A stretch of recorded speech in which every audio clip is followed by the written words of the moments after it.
ฟังแล้วใจสะอื้นมันคมคืนหัวใจสวอยข้าดองน้องสูงเลิศลอยอายจนพลอยได้ยินคำว่าข้าดองน้องตั้งห้อยล้านสร้างปาหารใจอายแท้นามีคำพร้อมอีกเพิ่นว่าอายนี่นาจนว่าโมแดงยินคำแม่น้องเอิญอายก็เลยนั่งซึมเศร้าจังแม่นแม่น้องเพิ่นเว้าเพิ่นข้าดองจังแม่นว่าแพงไอ้มันเป็นคนบ่มี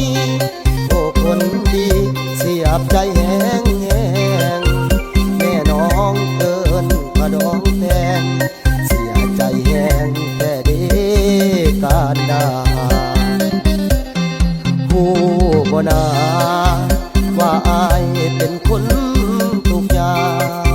งเป็นคนลำบากเลี้ยงลูกสาวให้สาวนาเอิญตั้งห้อยล้านสิเอามา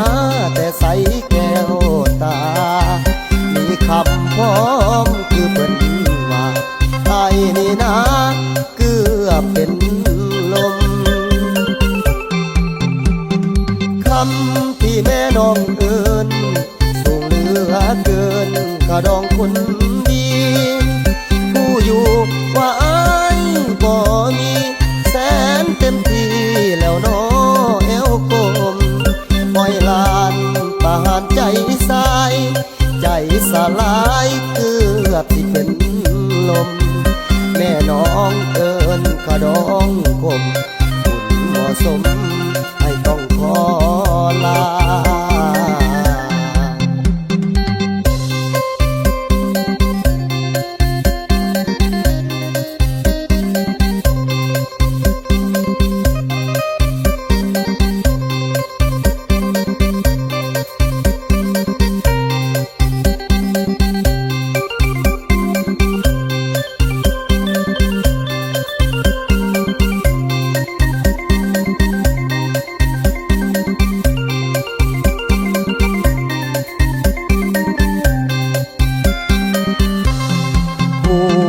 นาว่าอายเป็นคนทุกอย่างเป็นคนลำบากเลี้ยงลูกสาวให้สาวนาเอิญตั้งห้อยล้านสิเอามาแต่ใสแก้วตามีคำพร้อมคือเพิ่นว่าไอ้นี่นะเกือบเป็นลมคำที่แม่น้องเอิญสูงเหลือเกินข้าดองคนดี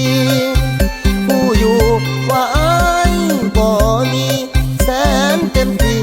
แล้วน้อเอวกลม